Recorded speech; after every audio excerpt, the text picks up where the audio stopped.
Bonjour Marty et merci à vous tous. Merci de m'accueillir dans un lieu de rencontre et de lien entre nous tous, notamment les habitants avalins, qui est la radio, et qui permet de tisser quelque chose entre nous, à savoir que même les gens qui sont hors de nos murs et notre belle vallée, eh ben, ont cette information. Ils l'ont même des fois avant moi. Donc, d'où l'utilité et le fait de prendre ça comme un vecteur de communication supplémentaire. Je vais commencer mon intervention par une petite minute de recueil par rapport à Monette qui nous a quittés, une personne représentative de notre village, et à titre personnel, j'ai eu l'occasion d'aller à l'école avec ses filles, donc j'ai une pensée particulière pour la famille et tout l'entourage.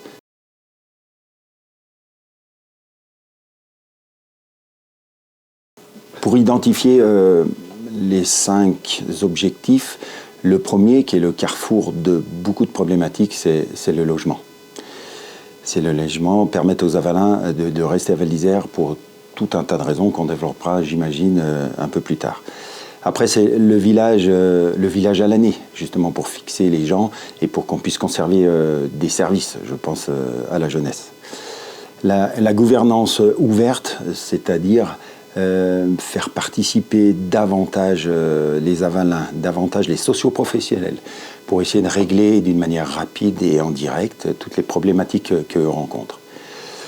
Après, c'est le quotidien. Le quotidien, se simplifier la vie à tous, puisque quand on se simplifie la vie à nous, on la simplifie à ceux qui nous font vivre, à ceux qui nous rendent visite. Je parle trottoir, je parle propreté, déneigement, mobilité.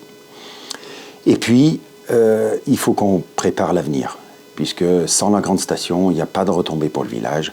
Donc, domaine skiable, tourisme, promotion, pour les répercussions et l'héritage pour notre village.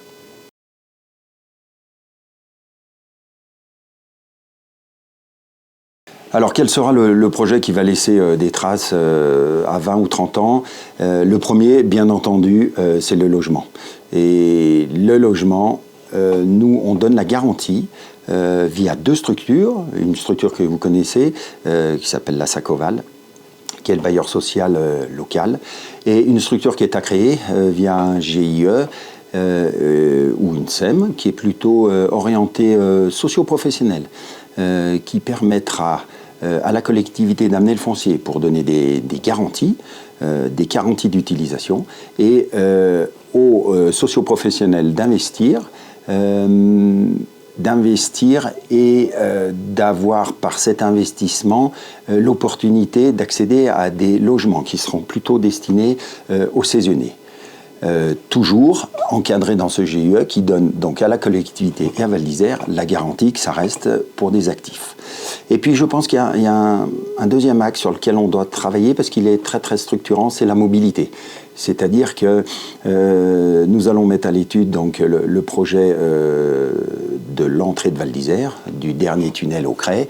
Et dans ce projet, il y a déjà des éléments structurants, un parking, il y a déjà une DZ, il y a déjà un village existant. Et donc on souhaite mettre un hub qui permette au flux extérieur, au flux en destination de Tignes, au flux en destination de l'Adaï Val d'Isère, tout ça dans un bâtiment commun, ce qui permettra aux générations futures d'équiper autour de cet élément très structurant, et qui permettra de donner de la fluidité avec des transports bien entendu doux et écologiques, et donc une vision à 20 ou 30 ans au départ de l'Adaï.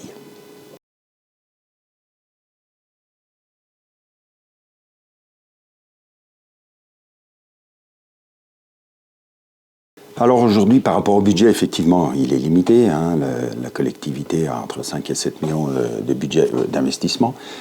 Il faut commencer par le calendrier, c'est-à-dire prioriser les investissements.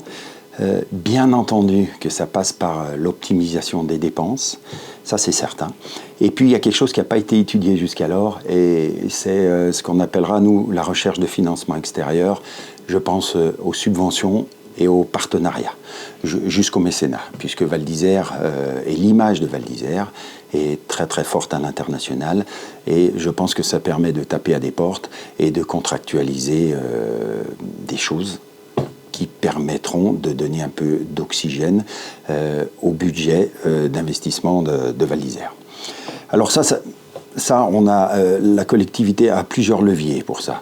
C'est-à-dire qu'il faut qu'on rende notre épargne durable et qui permettra de l'autofinancement. Là, aujourd'hui, Val d'Isère est mal placée par rapport à ça. Elle a dû combler notamment des trous, celui de la SEM, ce qui a fragilisé un petit peu cet autofinancement. Après, j'en reviens à ces fameux contrats et ces subventions qu'il faut, et je pense qu'on créera un service dédié à cette recherche de subventions, parce qu'il y a vraiment, vraiment un gros travail et vraiment de l'argent à aller chercher. Voilà. Après, il faut développer les ailes de saison, puisque pendant les vacances scolaires ou pendant la haute saison, Val d'Isère est quasiment à son maximum, mais dès qu'on développe les ailes de saison et l'été, on va générer de l'activité et donc des retours pour la commune. Voilà. Et après, il faut que la commune valorise son foncier, valorise ses bâtiments. Ça passe par une meilleure gestion des bâtiments et tout ce qui est en relation avec l'occupation du sol public. Je pense notamment au DSP et à la CDA.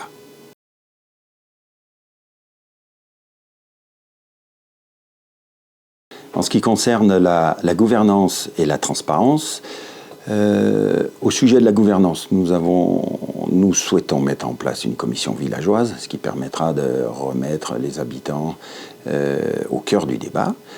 Bien sûr, réintégrer les socioprofessionnels, notamment dans la SEM, alors pas uniquement au conseil d'administration, mais dans cette commission tourisme qui sera sous la présidence et la direction, qui permettra d'établir la feuille de route pour la commercialisation de notre beau village.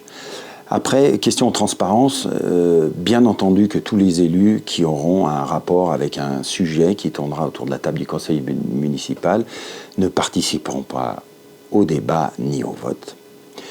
Et pour plus de clarté, sachant que la commune est à hauteur de 72% dans le capital de la Sacoval, nous ferons voter par le conseil municipal le règlement d'attribution des logements. Ça permettra à tous les habitants d'avoir la visibilité sur l'attribution des logements pour les actifs.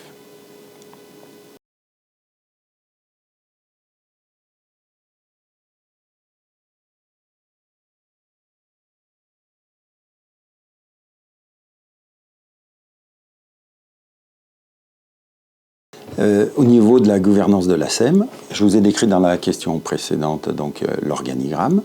La SEM est un service paracommunal incontournable dans la gestion de nos stations et de notre village, mais sous le regard attentif, notamment au niveau financier, de la commune. Savoir que la SEM regroupe deux métiers différents. Côté Office du tourisme, donc la promotion de notre station, et côté SEM, la mise en avant et la commercialisation des bâtiments communaux, culturels et sportifs. Mais tout ça sous le regard de la collectivité. Bien entendu que le président de la SEM ne sera pas le maire, et s'il sera, dans notre cas, si nous avons la chance d'être autour de la table, représenté par Patrick Chevalot, entouré de Audrey Matisse, de Jules Thérini et de Céline Maurice. Nous avons privilégié un groupe représentatif, différent et représentatif, pour avoir un œil le plus large possible sur la commercialisation de notre village.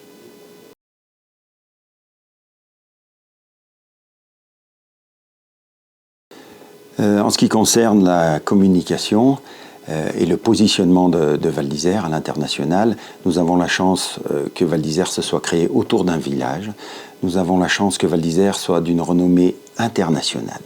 Nous sommes gâtés par la nature, sur la qualité du produit qu'on offre. sur les possibilités sportives, sur la nature et surtout sur notre authenticité. C'est, à mon avis, les axes sur lesquels on peut s'appuyer pour promotionner Val d'Isère.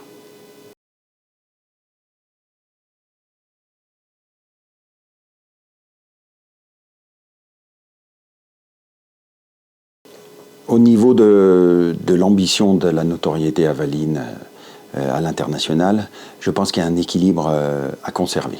C'est-à-dire un équilibre avec les gens qui nous rejoignent et qui nous font vivre d'une manière, j'allais dire, locale, après nationale, européenne, et bien entendu, et qu'il faut ouvrir à l'international. Sachant que, je vous le disais en préambule, qu'on avait l'intention de travailler fortement sur les ailes de saison, et je pense que d'avoir un panel élargi de toutes ces clientèles nous permettra de combler certains trous dans la raclette, donc de générer un peu plus d'activité et de retombées donc pour la station et en finale pour le village. Sachant que, gardons bien en tête qu'il faut qu'on génère, et c'est ce qui a baissé ces dernières années, du lit chaud, toujours pour générer de l'activité à la station et les retours pour le village.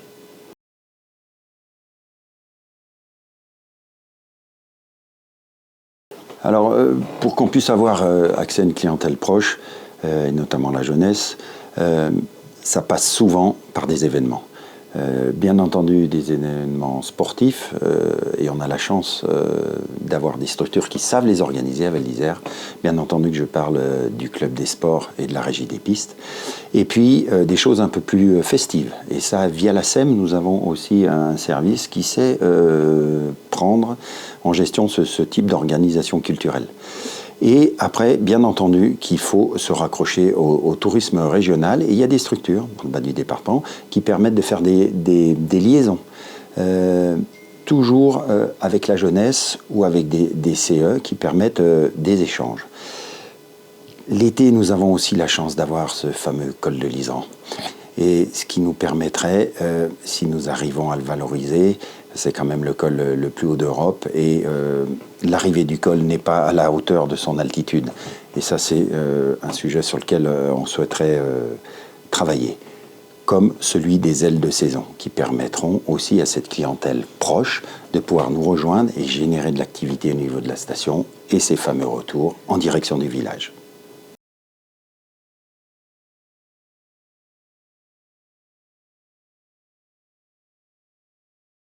Alors pour attirer, et notamment la jeunesse, bien entendu l'accueil de nouvelles activités, tant sportives, je pense à tyrolienne, je pense à luge.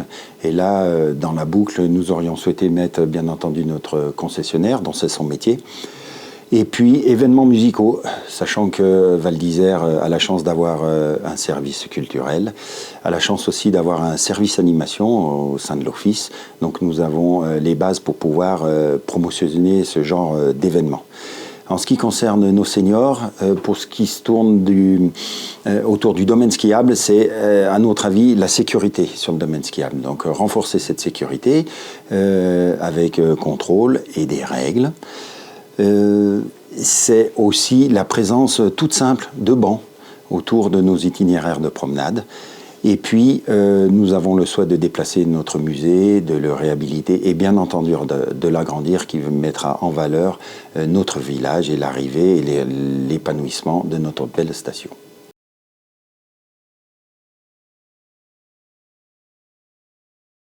Alors, en ce qui concerne les avantages et les contraintes de l'accueil des JO et Paralympiques de 2030, tout est axé sur l'héritage pour nous. À savoir que ça permettrait à Val d'Isère de remettre aux normes la phase de Bellevarde, qui garantira donc l'accueil de compétitions pendant les 20 prochaines années. Et puis il y a ce bâtiment du face-à-face qui lui permettra une gestion partagée, d'installer confortablement, comme il se doit, le club des sports, qui est là pour fabriquer des champions, qui est là pour fabriquer des bons moniteurs, qui est là pour apprendre aux jeunes avalins à skier. je vous parlais d'une gestion partagée, puisque le retour et l'héritage, c'est que cette grande salle qui serait attribuée au Club des Sports pourrait être aussi accessible aux Avalins. Je pense notamment, et pas uniquement, mais à l'été, en remplacement de nos chapiteaux, et qui pourrait accueillir tout un tas d'événements estivaux, même sous la pluie. Donc ça, c'est déjà un bel héritage. L'accueil au niveau financier, nous on le souhaite que Val d'Isère accueille les JO dans le même cadre financier que tous les autres sites, c'est-à-dire donc pas à n'importe quel prix, mais avec la même enveloppe que pourraient avoir nos voisins. Quant à la construction du bâtiment, bien entendu que nous ne croyons pas réaliser 5000 m² pour 15 millions. L'enveloppe pour nous nous paraît plutôt se situer entre 25 et 30 millions. C'est pour ça que nous étudierons aussi la deuxième solution qui a été écartée par la municipalité en place, à savoir une gestion partagée avec le Club des Sports, un investissement partagé aussi avec le Club des Sports, avec un financement possible via le fonds de dotation du Club des Sports, donc du mécénat, mais avec la garantie communale d'une utilisation et d'une gestion commune.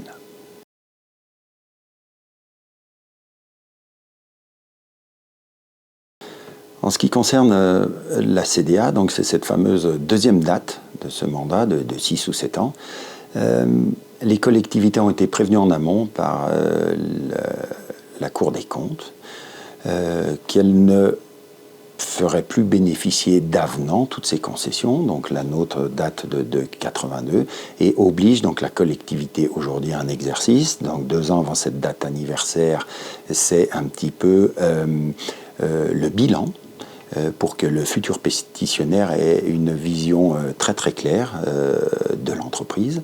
Elle oblige aussi d'une manière claire à explorer toutes les possibilités que la collectivité aura. Donc nous les avons chiffrées au nombre de 5 et on les proposera et on les étudiera toutes, bien entendu. Et elle a conseillé fortement, et Val d'Isère est dans les derniers, à se positionner sur une location de l'utilisation du domaine public. Voilà. Nous, notre position au Réveil Avalin à ce sujet-là, c'est bien entendu de s'entourer pour étudier les 5 possibilités, de vous les présenter d'une manière claire, sachant que nous avons été jusqu'à se donner la possibilité de vous interroger, et de finalement choisir la solution qui nous garantira la même qualité de service qu'on peut l'avoir aujourd'hui, donc effectuée par la STVI, autant au niveau de l'accueil que de la qualité du matériel et de son enneigement, mais avec le maximum de retour pour le village, pour donner de l'oxygène à notre budget principal.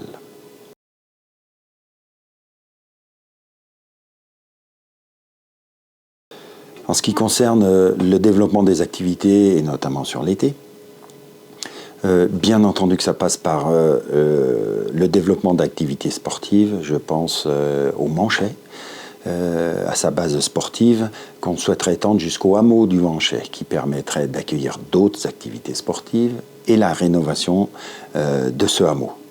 D'organiser bien entendu des événements sportifs, je pense au vélo, intégrer bien entendu notre concessionnaire, dont c'est le métier, je pense, tyrolienne, luge d'été, et de renforcer la communication avec l'Office du tourisme.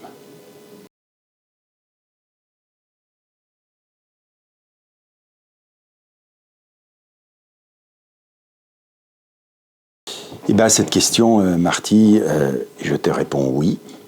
Je te réponds oui parce que l'hiver, nous sommes reliés à Bonneval et parce que le col de Lisan est sur Bonneval. Quand vous allez skier sur notre glacier, été-hiver, c'est la commune de Bonneval.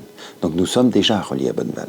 Mais ce que je souhaiterais, c'est qu'on mette à l'étude une manière, bien sûr, vertueuse de se relier à Bonneval et de permettre aussi à Bonneval de survivre et de donner un tout petit peu d'oxygène à notre domaine skiable. Bien entendu, ça c'est en liaison et ça ne peut pas se faire autrement avec nos collègues Bonavalin et au gestionnaire, un des gestionnaires, le parc de la Vanoise, de ce territoire.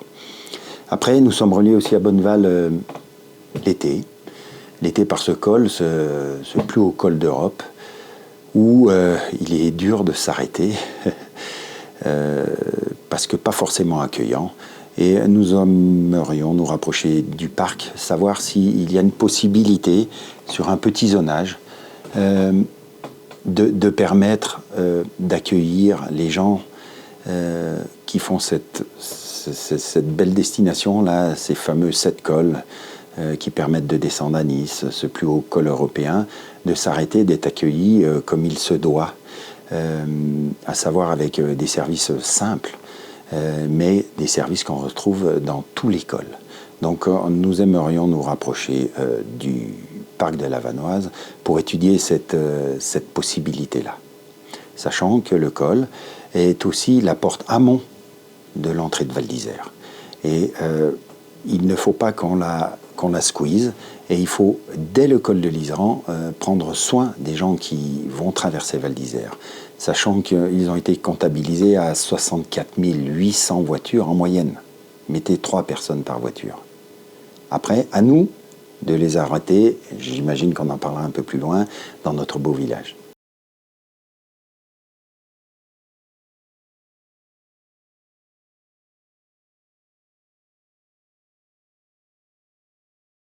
Alors au niveau du logement, vous avez pu remarquer que c'était notre axe principal. Principal parce qu'on ne peut pas parler de village, on ne peut pas parler de service à l'année sans fixer les familles. Donc on s'est aperçu qu'en 20 ans, Val d'Isère avait perdu 15% de sa population. Ça fait que nous avons ciblé donc 3 manières de réaliser des logements. Donc la Sacoval, qui est très présente, le GIE, donc cette nouvelle et publicité donc, par le Réveil à Valin, cette nouvelle formule destinée aux logements plutôt saisonniers et financés par les socioprofessionnels, et le bail réel de solidarité qui permet, lors d'une extension et notamment de copropriété, au-delà de ces 600 mètres carrés ou ces 5 appartements, oblige le pétitionnaire à mettre 20% à la vente encadrée, ce qui permettrait à certains d'entre nous d'investir à Val d'Isère. Voilà. La Sacoval, pour nous, a plutôt la mission de s'occuper des gens à l'année, sachant qu'elle a la gestion de 2 sites, un Richard et un au Cauve, qui sont proches de tous les services et proches du centre, et les terrains ou les bâtiments en surélévation qui seront mis à disposition par la collectivité au GIE, qui permettra d'avoir une garantie au niveau de la commune, mais permettent au GIE et aux socioprofessionnels d'investir dans des logements plutôt destinés aux saisonniers.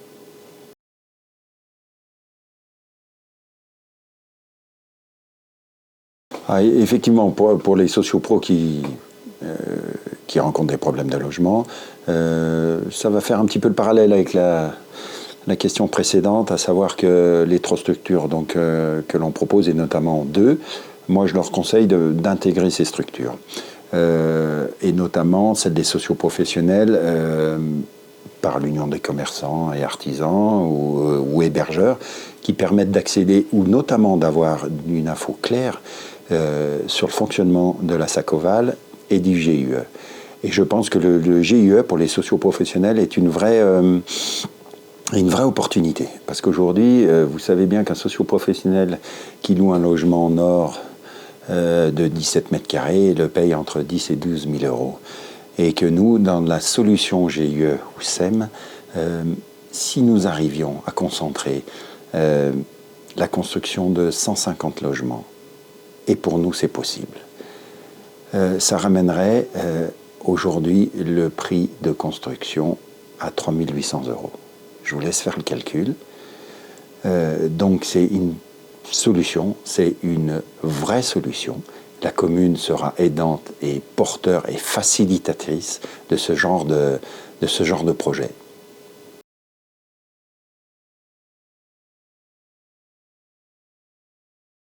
Oui, au niveau de l'alcool et de la drogue, effectivement, c'est un fléau. Nous sommes dans une station de ski festive, dans un lieu de vacances. On vient, comment dire, s'amuser, mais à l'amusement, il y a aussi des limites. Ces limites, elles commencent par la prévention, dont nous avons tous la responsabilité. Ça suit pour nous, et nous avons les structures, par la coordination des services. Je pense à la police municipale, à la gendarmerie. Je pense, et malheureusement, j'ai 56 ans, je ne pensais pas qu'un jour on allait en arriver là, mais à des contrôles sur le domaine skiable.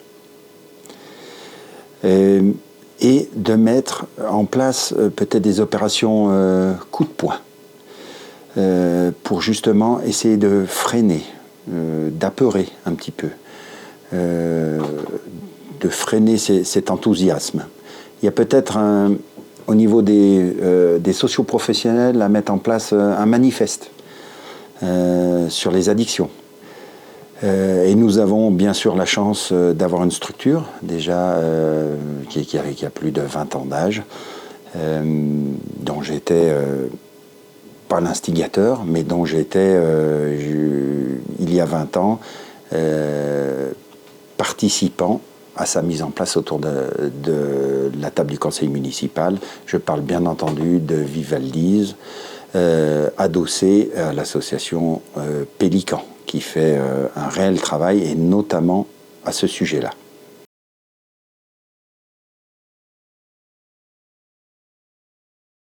Ah, le fameux sujet des trottoirs, effectivement, notre cadre de vie, et puis là qui concerne tout le monde pour le coup. Alors il y a 20 ans, donc je vous disais que j'avais la chance d'être adjoint il y a 20 ans, les effectifs de la voirie étaient au nombre de 27, aujourd'hui ils sont 22, sachant que leur parc matériel n'a pas évolué, mis à part renouvellement. Donc bien entendu, nous avons les compétences au niveau du service, et ça j'en suis sûr. Il nous manque, à mon avis, de faire évoluer bien entendu l'effectif, et ça passe, comme j'ai pu vous le dire dans une réunion, par un investissement qu'on a valorisé entre 5 et 600 000 euros pour avoir le traitement d'un trottoir d'une manière efficace et rapide.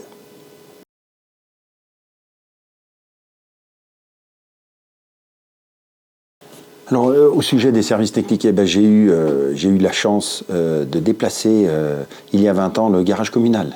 Pour ceux qui étaient là, le garage communal, il y a 20 ans, se situait au niveau des bureaux de IDEX, un de nos plombiers locaux. Donc, on les a déplacés donc à la Daille. Je suis forcé et contraint de m'apercevoir qu'à l'époque, nous avions prévu 20% de superficie supplémentaire, et ces 20% ont déjà été croqués. Donc, ce qu'il faut qu'on mette en place pour redonner un petit peu d'oxygène aux services techniques, c'est qu'on modernise les équipements. Et ça passe par l'achat de matériel. Et d'adapter l'organisation, puisque il y a 20 ans, il y a même peut-être plus d'ailleurs, à Val d'Isère, il pouvait neiger tous les mois de l'année. Et aujourd'hui, à Val d'Isère, il peut pleuvoir tous les mois de l'année. Il faut absolument qu'on s'adapte à ça. Et puis après, il y a ce que je vous ai dit en préambule, la considération des agents. Parce que moi, pour certains, je les ai pratiqués il y a 20 ans, je vous garantis qu'il y a de la compétence, et je les mettrai en avant. Il y a 20 ans, j'étais élu, j'allais avec eux au déneigement, je montais avec eux dans le camion poubelle, j'allais faire des nuits de damage. Si nous avons la chance d'être autour de la table, je referai de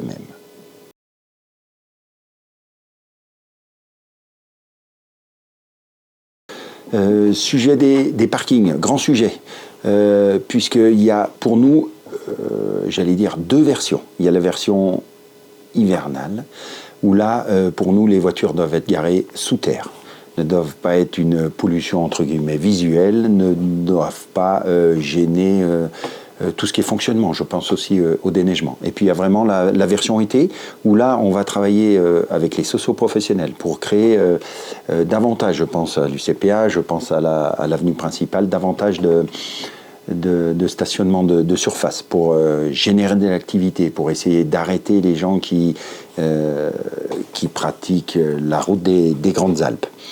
Tout de suite, ce qu'il faut qu'on refasse, c'est bien entendu le règlement d'attribution des stationnements et notamment ceux à l'année. Nous aurons bien possibilité via le renouvellement de la DSP de le faire avec Q-Park, mais on sera facilitateur en cette direction dès l'année prochaine. Et puis, dans l'étude de l'entrée de Val d'Isère, l'entrée aval, ce qui concerne du dernier tunnel au Cray, nous avons déjà un parking structurant qui sera certainement à compléter avec d'autres services qui permettront d'éponger peut-être ces 5 semaines sur lesquelles on est un petit peu déficitaire. Et surtout, d'apporter davantage de services, je pense à un garage, je pense à une station de lavage, à nos habitants et à nos visiteurs.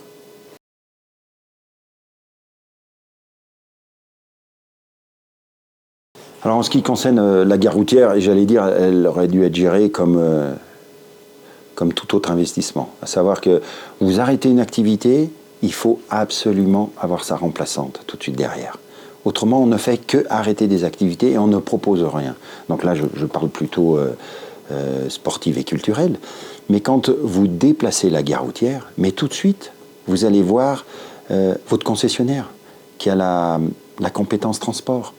Et vous lui dites de mettre un bus dédié à l'accueil de chaque ligne en direction, et puis qui sont tracés, des arrivées extérieures, et notamment de Bourg-Saint-Maurice, pour ne pas avoir ce spectacle désastreux de gens qui, à 6 h du matin, sont sur la plaine de la Daille avec leurs valises et leurs familles, et qui font le samedi d'après l'exercice inverse, mais c'est à 16 h 30 ce coup-ci, où ils ont une chance sur 2 de se faire éclabousser. Donc nous, bien entendu, que dès demain, le service bus sera en cohésion avec les arrivées de l'extérieur. Et qu'après-demain, dans l'aménagement et l'étude de l'aménagement des portes d'entrée de Val d'Isère, et notamment celle de la Daille, nous ferons le tour de table et nous inviterons bien entendu notre délégataire de service public pour l'avenir de cette gare routière, le après-bus électrique. Nous allons organiser le après-bus électrique pour que ceux qui passent après nous aient en héritage la possibilité technique et structurante de le faire.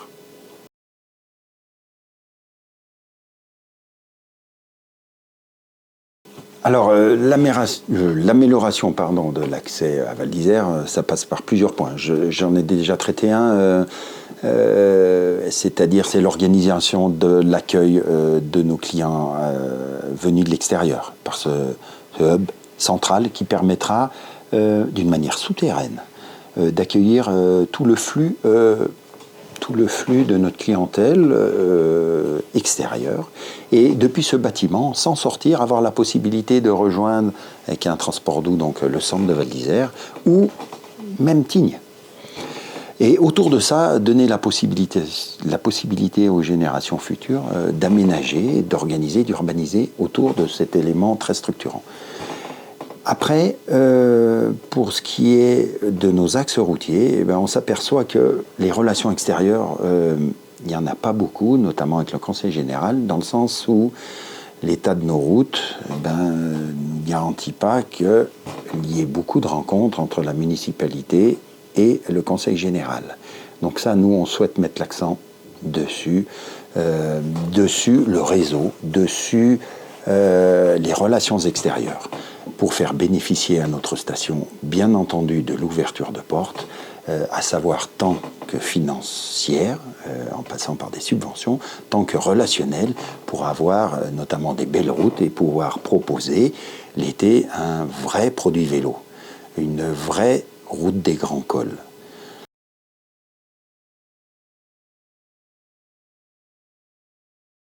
Alors pour nous, tout ce qui est environnement, c'est toujours très dur de parler environnement quand on habite un lieu comme Val d'Isère, un lieu qui est quand même préservé, où la nature est généreuse, et nous avons un cadre doré quand même remarquable. Par contre, il faut être conscient qu'il y a, à notre avis, 4 niveaux, je veux dire, ou 4 préoccupations. La première, bien entendu, c'est l'eau. C'est l'eau qu'on boit, c'est aussi, à l'extrême, l'eau qu'on utilise pour fabriquer de la neige. Et à l'avenir, il y aura des quotas, et c'est normal. Nous avons aussi cette eau qu'on a bu et qui devient de l'assainissement via le traitement de nos déchets. Il y a cette mobilité qu'on doit, et je vous en ai parlé un petit peu avant, garantir vertueuse, souple, et dont dans l'aménagement de la plaine de Nataï, nous avons réservé une place principale à cette mobilité. Et puis il y a les déchets, la gestion de tous nos déchets et au sens large, c'est-à-dire nos ordures ménagères jusqu'à nos déchets de terrassement ou de construction. Vous avez pu voir dans notre programme qu'on est assez tatillon, respectueux et conventionné sur ce genre de gestion de déchets. Bien entendu, tout ça encadré de 2 façons, par des supports qui sont existants, mais sur lesquels on souhaite mettre l'accent. Je parle bien entendu du flocon vert, du 2e flocon vert, et de la 3e fleur. Support que nous avons déjà l'habitude d'utiliser, mais que nous souhaitons rendre encore un peu plus vertueux sur tout ce qui est, par exemple, bâtiments communaux, sur tout ce qui est isolation. Sur tout ce qui est déplacement mobilité, c'est-à-dire que ça passe aussi par le renouvellement de la flotte et notamment en se tournant vers l'électrique. Sur tout ce qui est, j'allais dire, communication en direction des acteurs, parce que ça passe aussi par de la communication, pour qu'on ait que ces fameux gestes deviennent des gestes réflexes, tant dans l'élaboration de projets, tant dans la gestion de nos déchets, notre quotidien, quoi. Alors en conclusion, pourquoi une 2e liste ? Parce que malheureusement il y a un constat, le constat de cette scission, de ce lien, et on ne peut pas parler de village sans lien avec ses habitants, sans lien avec ses socioprofessionnels. Je vous ai prouvé que par notre méthode, ce que nous allions mettre en place, je pense à la commission villageoise, je pense au retour des socioprofessionnels, je pense aux réunions de quartier, je pense aux permanences d'élus, une demi-journée par semaine. Et bien nous allons tous ensemble avoir la possibilité, j'allais oublier Radio Val, nous avons tous ensemble la possibilité de recréer ces liens, de redonner ces lettres de noblesse au mot village. Tout ça, on est sorti cette liste de 19 personnes que vous côtoyez tous les jours. Cette liste de 19 personnes rassemblées autour d'un même engagement. On ne s'est pas rassemblé d'une manière forcée. On n'a pas travaillé d'une manière différente les 6 dernières années. Nous sommes des gens passionnés, travailleurs, accessibles. Dans nos programmes, vous pouvez voir la méthode à demain, la méthode à 20 ans. Vous retrouvez aussi nos grands axes, bien entendu, le logement, la vie de village et l'avenir de nos stations. Sachant que nous sommes, bien entendu, animés par le fait de promotionner, de mettre en avant notre station pour qu'il y ait un réel héritage pour notre village. Et nous, autour de la table, nous sommes animés par vous laisser dans 6 ans le maximum de possibilités pour écrire à votre tour ce qu'on a pu faire aujourd'hui, parce que notre programme, c'est le vôtre. Nous, on le porte, mais les idées, ce sont les vôtres. Ça fait 1 an qu'on les recueille. Vous retrouverez forcément dans notre programme vos idées et autour de la table, un interlocuteur. 1, 2, 3 interlocuteurs privilégiés.